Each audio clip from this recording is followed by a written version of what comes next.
senhores telespectadores, desta feita viemos passar o fim de semana aqui ao concelho de Reguengos de Monsaraz. Instalei-me aqui num turismo de habitação. Isto é um monte alentejano, o Monte Alerta, e o próprio monte só por si vale uma visita. É um conservatório de antigas peças do Alentejo, ao mesmo tempo uma reunião de curiosidades, e a própria construção do monte e a decoração vale a pena uma visita. Isto tem muito para ver. Isto fica a 2 passos de Monsaraz, que era outrora a capital de toda a terra de Monsaraz.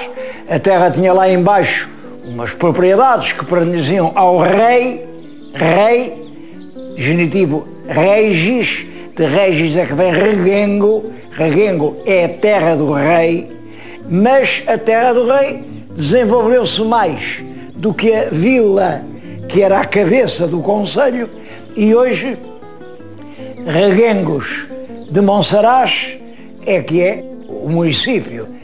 E Monsaraz devia-se chamar talvez Monsaraz de Reguengos, visto que Reguengos é que é a cidade e Monsaraz é apenas uma pequena vila-museu, mas uma vila-museu que tem muito que ver.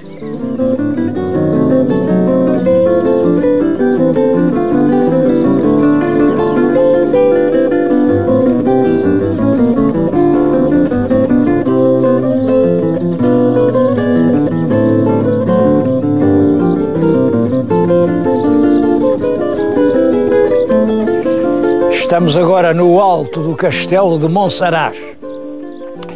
Bom, este castelo foi construído pelo rei Dom Dinis já no século XIV e, de facto, levanta muitos problemas. Por que razão é que o rei Dom Dinis vai fazer aqui um castelo num ponto que não é fronteira, numa época que não é de guerra com Castela, numa época em que já não há mouros? Um pequeníssimo castelo, o castelo é muito pequenino, é muito bonito, mas é muito pequenino, sobretudo é um ponto para o rei se fazer forte, para os seus homens aqui imporem a autoridade. Podia-se dizer, de certo modo, um castelo administrativo numa época de violência e de guerra. Bom, eu posso não ter razão, mas eu relaciono a construção deste castelo com a guerra civil que o rei Dom Dinis trava com o infante herdeiro do trono, o futuro Dom Afonso IV, que tinha justamente o seu quartel-general em Estremoz. Era no sul do país que estava o infante rebelde, erguido em armas contra o rei e, pior, apoiado por toda a gente dos concelhos. Os pequenos estão com o infante, só os grandes estão com o rei. Esse é um dos últimos episódios desse afrontamento violento que há entre grandes e pequenos na história de Portugal, desde o século X ou XI até pelo menos ao século XIV. A Guerra do Mestre Davis, a crise de 1385, é, penso eu, o último episódio dessa constante rivalidade, luta pelo poder entre grandes e pequenos, luta que os pequenos ganharam. Este castelo, depois no século XVII, continua a ter uma função, transformaram-no numa espécie de praça de touros. Isto tem aqui bancos para as pessoas sentarem, e ainda agora há aqui todos os anos uma tourada. Nesta altura, Monsaraz é uma das terras com um maior horizonte de esperança e de otimismo do turismo português. Vou-lhes já explicar porquê. Bom, não seria mau que entre as tarefas urgentes dessa revitalização turística da região se metesse a reconstrução possível deste castelo, que de facto é muito bonito. Isto é uma joia turística, mas está num estado, enfim, isto tem 600 ou 700 anos.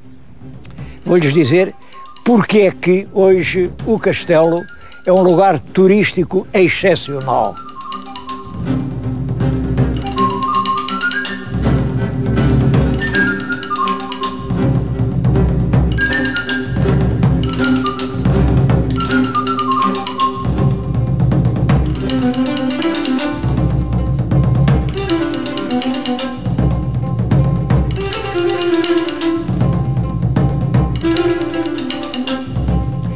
é que o Castelo de Monsaraz é um dos mais belos mirantes sobre a albufeira da barragem do Alqueva. Todo este imenso lago que estão a ver aqui é a albufeira do Alqueva. Uma albufeira que tem de comprimento 80 km, o espelho d'água mede cerca de 250 km². Aqui dizem muitas vezes que é o maior lago artificial da Europa. Bom, é claro que, sem dúvida nenhuma, isto que estamos a ver, que é uma das maiores obras do nosso século, demorou muito tempo a fazer. Eu, a primeira vez que ouvi falar numa barragem para o Alqueva foi em 1957. Já lá vão mais de 50 anos, quando se falou no plano de rega do Alentejo. A ideia era represar o rio do Guadiana, fazer um imenso reservatório que levasse água para beber a todas as terras que têm sede, água para regar a todas as charnecas que não têm água e energia elétrica a todos os pontos onde falta a energia. Portanto, uma barragem multiusos. Mas demorou cerca de 50 anos a pôr isto em prática. Cerca de 50 anos. Porquê?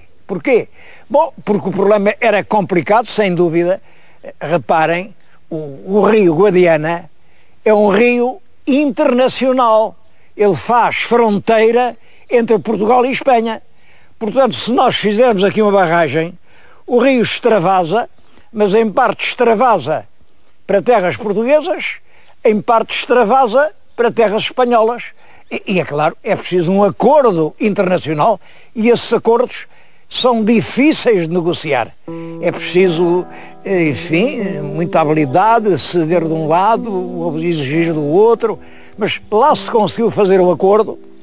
Mas depois veio a Revolução de 25 de Abril, sucederam-se os governos, alguns governos entendiam que a barragem era indispensável, outros entendiam que a barragem era desnecessária, outros entendiam que isto custava tanto dinheiro que depois a utilidade não compensava. Em suma, discutiu-se até que finalmente decidiu-se andar para a frente. A barragem está pronta, a albufeira está cheia. Aqui, Reguengos já está a beber a água da barragem. Veio aqui o primeiro-ministro há pouco tempo fazer essa inauguração. É claro, ainda não está feita a rega desses concelhos que vão passar a ser terras de regadio e que até aqui eram secas, charnecas. Isso ainda não está feito. Mas em relação a essas várias utilidades da barragem, surgiu agora uma ou outra que supera todas as demais. É o aproveitamento turístico. Estão já em preparação, embora numa fase atrasada, ainda não começou obra nenhuma, mas está tudo escrito. Grandes planos, até lhes chamam megaplanos de aproveitamento turístico. Ora, só um deles implica um investimento de 944 milhões de euros. Emprega milhares de pessoas, mete golfes, mete hotéis de luxo, são grandes planos e pensa-se que esta barragem pode vir a ser um dos grandes centros turísticos da Europa. Por agora, é certo que isto está a dar uma vida nova a toda esta região. Estamos aqui a viver grandes projetos, vai ser um Alentejo diferente e oxalá que tudo isso seja verdade. Vamos dar uma volta pela barragem, mas antes disso quero-lhes mostrar coisas bem interessantes que há aqui na vila de Monsaraz.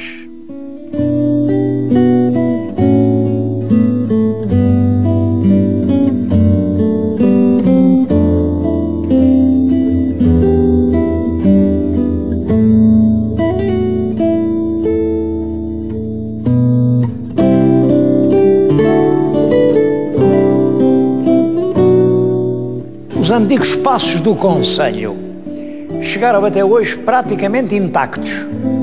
Eu estou aqui a falar na sala onde durante séculos reunia a variação aqui da vila e, ao mesmo tempo, também era aqui que o juiz dava as suas sentenças.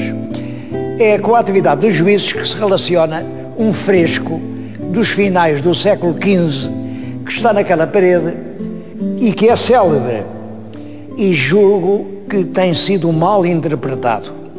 Costumam chamar o fresco do bom juiz e do mau juiz. Daquele lado está o mau juiz. De um lado está um rico com uma bolsa cheia de moedas a dar-lhe. Do outro lado está a outra parte, que é um pobre, mas está-lhe a oferecer um par de perdizes. Portanto, é um mau juiz, um juiz corrupto. Do outro lado está um juiz mais modestamente vestido, mas que a este ninguém oferece nada e tem até os anjos por detrás dele. Tem-se visto nisto uma crítica à corrupção da magistratura. Havia magistrados corruptos. Eu penso que não é isso. Em Portugal, os juízes foram sempre extremamente respeitados. Esta ideia de pôr uma Câmara aqui a acusar de corrupção os magistrados é perfeitamente fora da realidade. Isso não é certo. O que é certo é uma coisa completamente diferente. Até o reinado de Dom Afonso IV, Dom Afonso IV é filho de Dom Dinis, como sabem, ali por 1320 e tal, o Dom Afonso IV instituiu os juízes de fora, porque até aí era cada concelho que elegia o seu juiz. E quem era o juiz? O juiz era um homem bom, um morador, um homem respeitado por todos, um homem de sã consciência. É claro que justiça é que ele fazia a justiça que o bom senso e a moral tradicional ditava, e alguns rudimentos do costume, dos costumes locais, chamava-se esse direito consuetudinário. O nosso Gil Vicente tem um auto que vale a pena ler. Chamavam-se esses juízes da terra, que é o juiz da beira. O juiz da beira é um homem rude, mas que dá sentenças baseadas no bom senso, na justiça e na verdade. Devo dizer isso. Por mais rude que seja, ele é um bocado rude. Ora bem, e o Dom Afonso IV passa a mandar para as terras juízes de fora parte. Bem, isto não é bem assim. Não passa a mandar para as terras. Mandou para algumas terras. Muito poucas, aliás.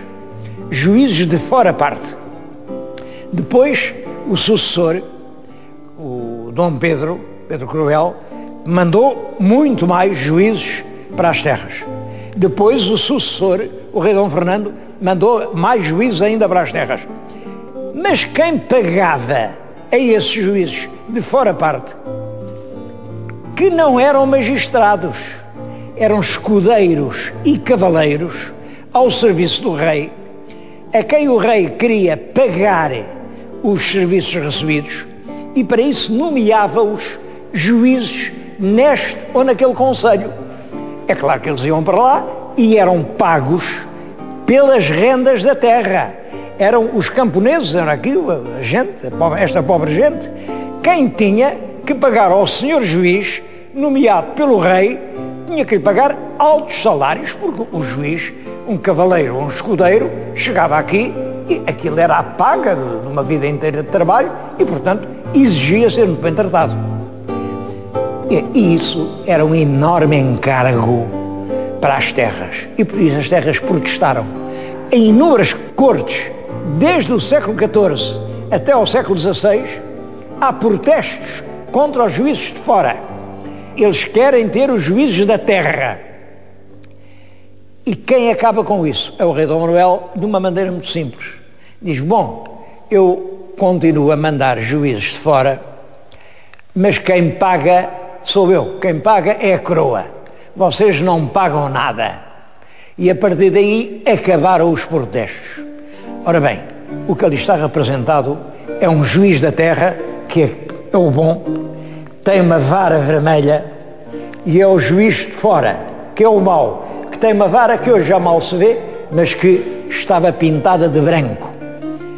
Sabe-se pelas ordenações, o juiz de fora parte tinha vara branca, o juiz da terra tinha vara vermelha. Portanto, isto é um documento da luta dos conselhos para terem os seus próprios juízes.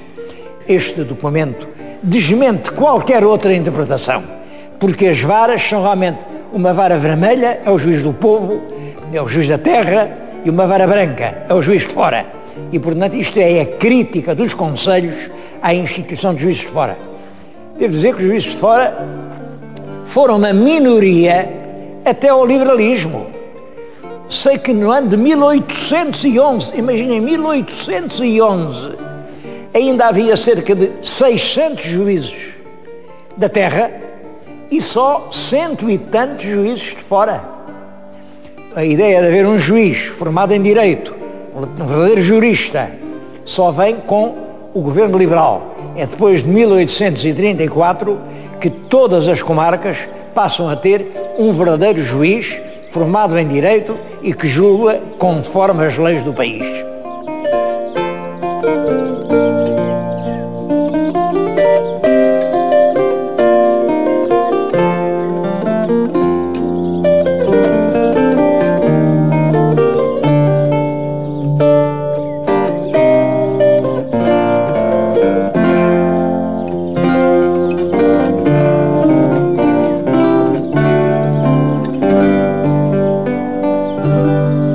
As águas da Albufeira foram subindo e cobriram aldeias, como a Aldeia da Luz, cobriram monumentos importantes, como o Castelo da Lousa, que era uma fortaleza romana para defender a entrada pelo Guadiana, e estavam também a cobrir um monte raríssimo, um Cromlech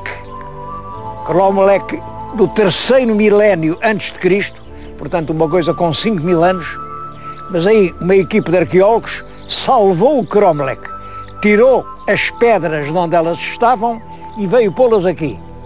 Isto é um templo a deuses desconhecidos. Penso que isto se liga com a ideia da criação. Ao centro está um grande menhir. O menhir é um fauno que mergulha na terra e, portanto, a fecunda, a insemina, a faz dar fruto. E à volta há um círculo de pedras, não sabemos, talvez para delimitar um espaço onde se reunia a população. Aqui junto de mim está uma pedra em feitio de berço, onde talvez se fizessem os sacrifícios das vítimas a esses deuses terríveis que faziam chover, que faziam a terra dar pão, traziam a fome, traziam a guerra. É, portanto, um templo de há 5.000 anos. Ainda bem que o salvaram, embora mudassem de sítio.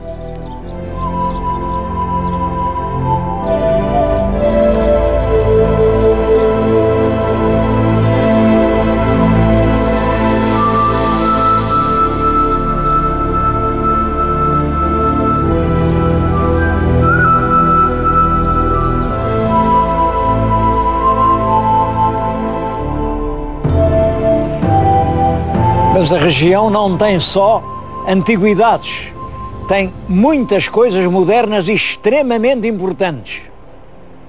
Estou a falar-lhes na Cooperativa Agrícola de Reguengos de Monsaraz.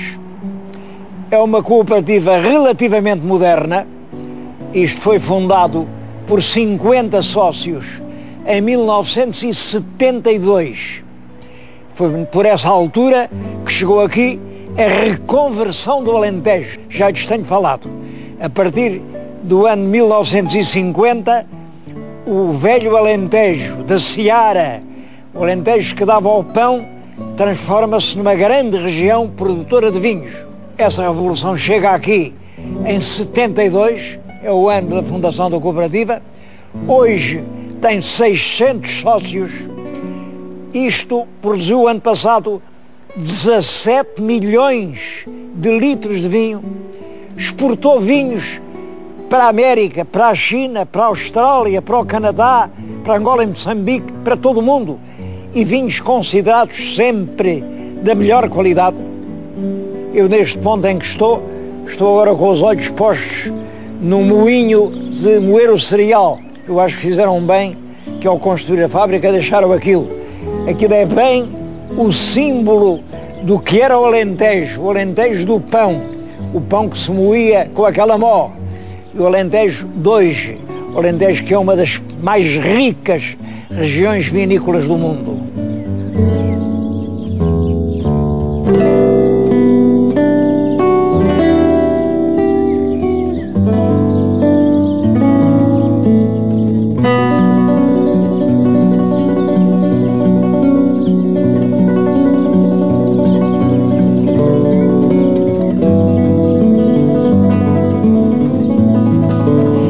Depois da revolução do vinho, veio a revolução da água.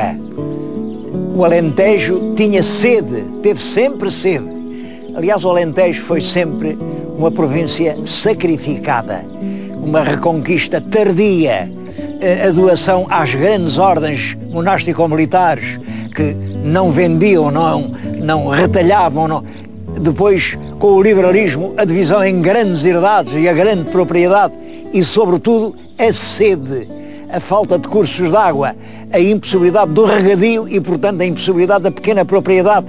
E tudo isso com gente com uma vida dura, um pão de cada dia difícil de ganhar.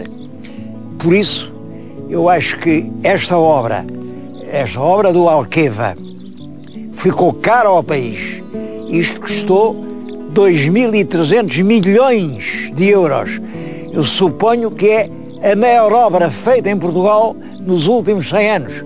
Suponho, porque não sei quanto custaram algumas outras grandes obras, mas penso que o país pagou a sua dívida ao Alentejo, porque isto vai permitir um Alentejo diferente, um Alentejo onde é possível regar as corelas, um Alentejo onde o próprio ar que se respira passou a ser diferente. Eu não vinha aqui, haverá 10 anos, nessa altura o Alentejo era todo amarelo e castanho. Hoje nem o conheci, encontrei um Alentejo novo, um Alentejo verde. Benditos milhões que se gastaram nesta obra.